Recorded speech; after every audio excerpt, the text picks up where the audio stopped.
But then I've also come to realize as my faith has grown that faith is also synonymous with the word risk, because faith is not the belief in something, and faith is not the acquisition of something. Faith is the act you take having a belief and wanting something else.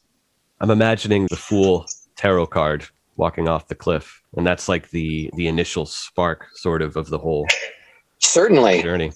When Jesus says that faith can move mountains, that's one aspect. And then later in the Bible, it says that if you want to please God, you must believe that he is, like that it exists, that this other thing exists, and that God is a rewarder of those who diligently seek him. Okay. The reason that faith moves mountains is because faith walks to a mountain and it picks up a rock, and then it moves it over to this plane, and then it sets the rock down. One. And then faith keeps doing that diligently every day, taking that risk, taking that action. And then one day the mountain is moved. Everybody has faith. Yes. Even people, atheists especially, have faith. Yeah. So in my opinion, will to power, I've rephrased it as will to faith. Everybody longs to take risks that make the world and shape it into their belief structure. Yeah. Yeah, you could say there's no God and life is meaningless. Well, you have faith in that because you still can't prove it. So then the question for me would be, what does that do for you? What does that belief do for you?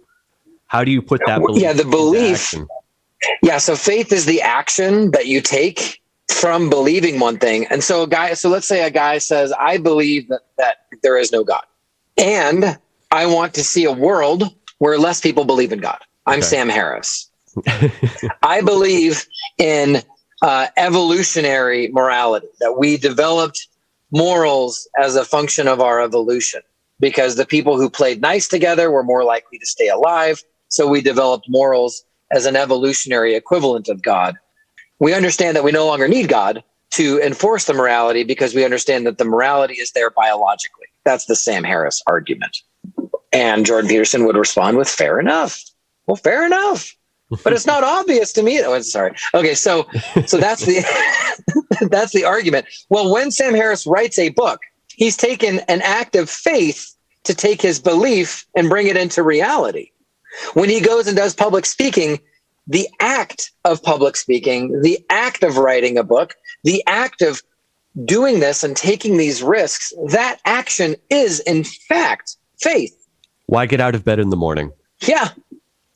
That hit me like a ton of bricks when I was about 22.